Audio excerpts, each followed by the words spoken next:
All right, y'all. So I have not watched Attack on Titan season 4, part 2 at all. Just been a lot to edit, man. A lot of other things occupying my time, so I haven't been able to sit down and schedule on a Sunday. And plus, football has been here, but I haven't sit down and schedule on a Sunday to like just watch them. And then plus, I want to do reaction videos to the episode. So we're gonna see how that turns out. But I'm gonna watch this video. It's pretty much to recap part 1, so I can refresh my memory before I jump back into it. So hopefully, I can see about it this Sunday. We'll see. But yeah, man. Definitely want to get back into it. But I need that refresher before I jump back into it. So last week we came to the end of the first part of the final season for Attack on Titan, with part 2 being confirmed for winter 2022. The final season has been absolutely amazing so far, and just a huge shout out to Mappa. I feel like they've really managed to capture the theme.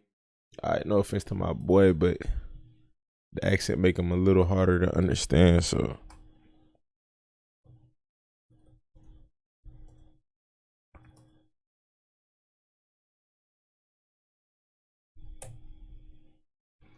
if I can find one about the same amount of time, that's cool. If not, then I'll watch that one. Yeah, I'll probably just stick with that one then, cause season 4. Yeah. All right, let's rock with it.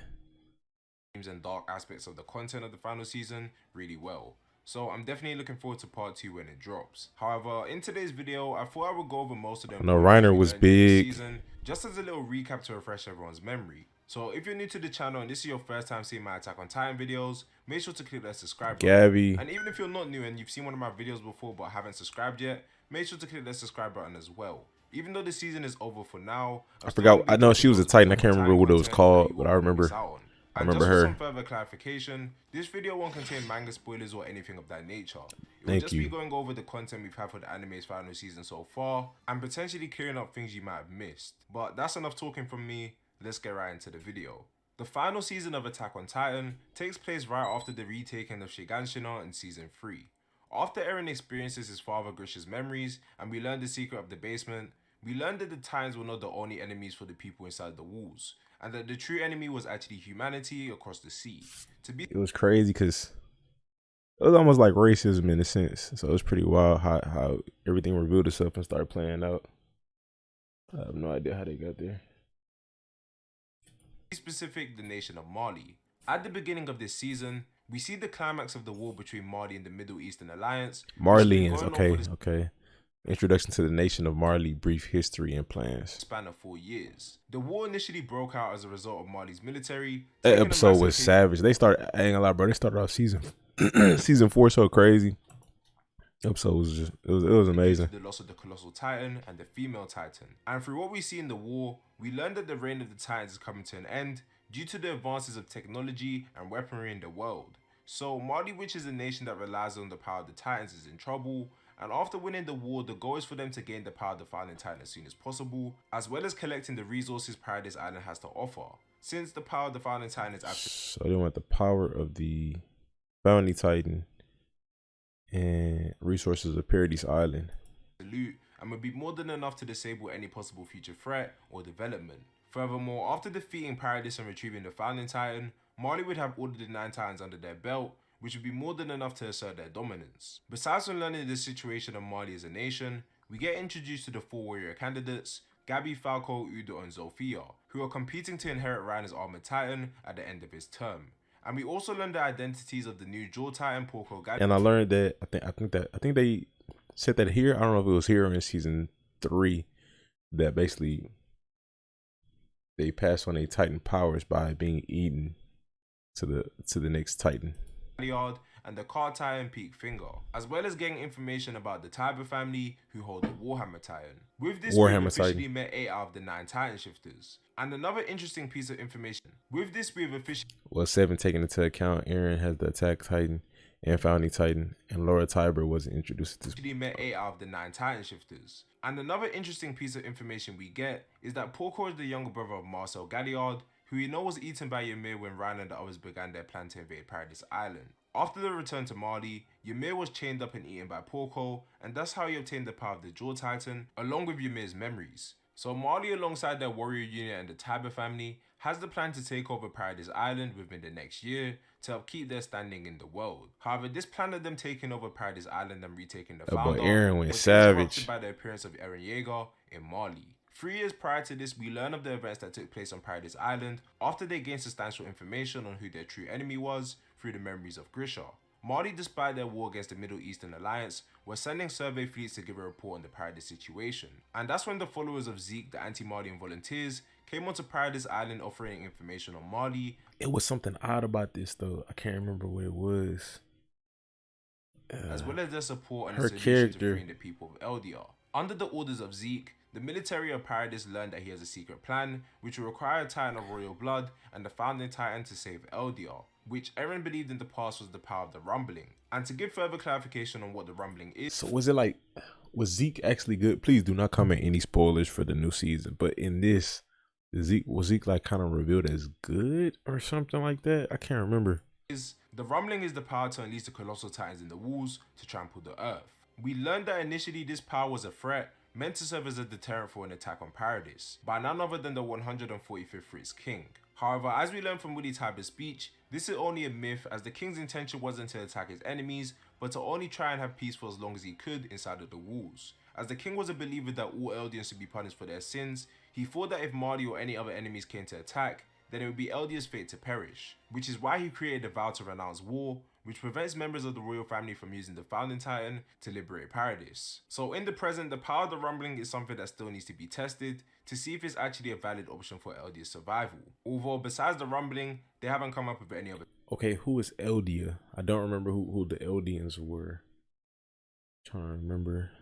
Nah, it's not coming to me. I don't remember who the Eldians were. Solutions. We also get confirmation through Zeke's initial plan that the power of the founding titan can only be used when someone with a titan of royal blood comes into contact with the founding titan. We saw this prior in season 3 when Eren ordered the titans to kill the smiling titan, also known as Dina Fritz. And before the time skip, Eren had his suspicions, but it was risky for him to share this information since Historia, being the only member of the royal family in Paradise, I might actually rewatch the first part, honestly. And the details of Zeke's plan that we initially made aware of was a 3-step plan which served as a front for his and Mr. Casaba's euthanization plan. With the help of the Azumabito clan, who we found out were distant relatives of Mikasa, Paradise would initiate the rumbling in part to show the world the power they hold. So the rumbling was to be used as nothing more than a deterrent for Paradise to buy themselves time. And then with the time gained by the rumbling, Hizuru would build up Paradise's military so that they could defend themselves in future without needing to rely on the rumbling at all. Since Paradise has been under the threat of the Titans for 100 years and living inside of the walls, they were severely behind the rest of the world in terms of everything, which was made evident by them not even knowing basic things in the outside world. So Hizuru would help them get up to speed in the span of 50 years, and to do this, Paradise would need to maintain the founding titan and the titan of royal blood, which would essentially be using Historia, the only member of royal blood on the island, and the offspring she would produce as sacrifices, which we know Eren wasn't going to go along with.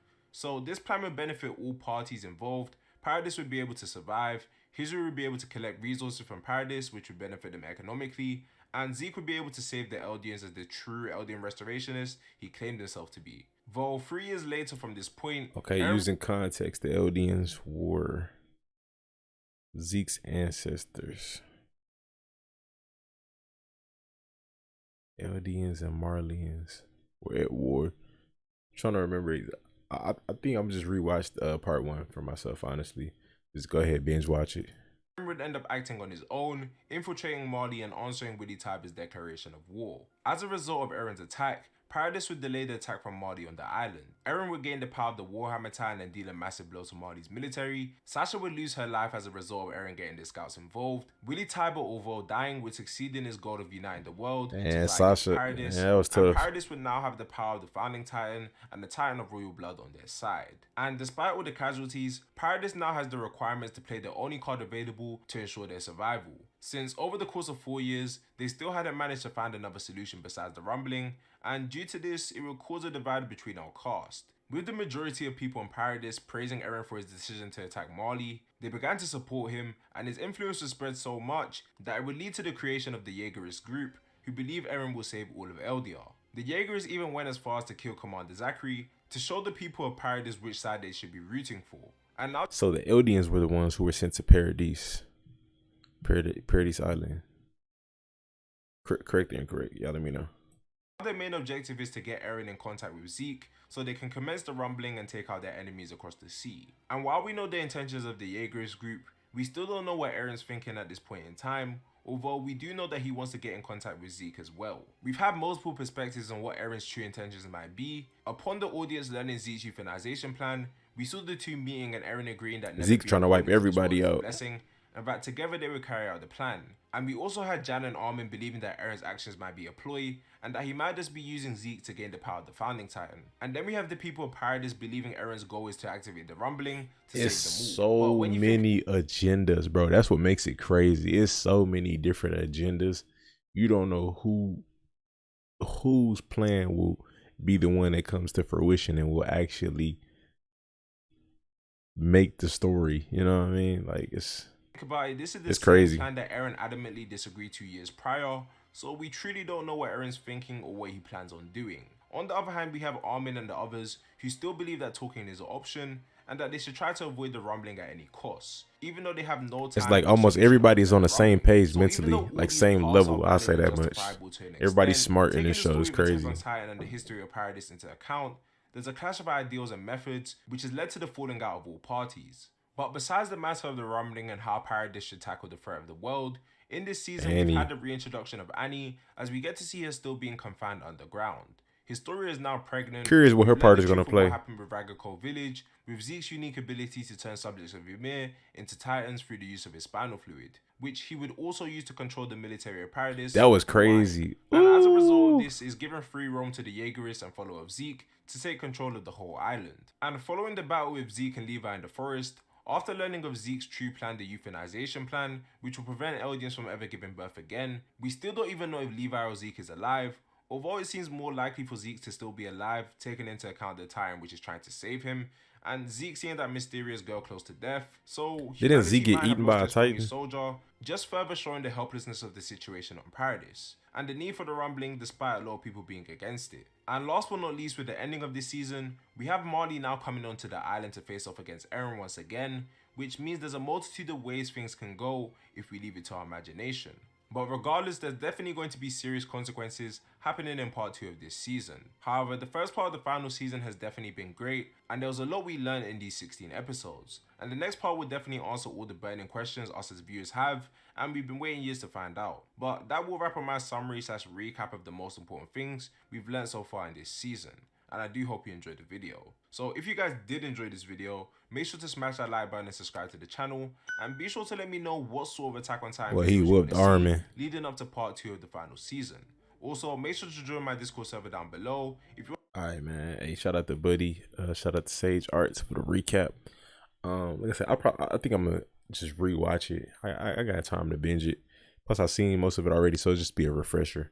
But yeah, man, y'all hit that like button for me. Like I said, I'm looking forward to it. I might do a reaction series and try to edit it so it can be monetized. If it can't, we'll see. I mean, it's possible. I think I got one monetized last year, at least one of them. But yeah, man, like button, reaction, like button, subscribe, stay tuned, stay blessed.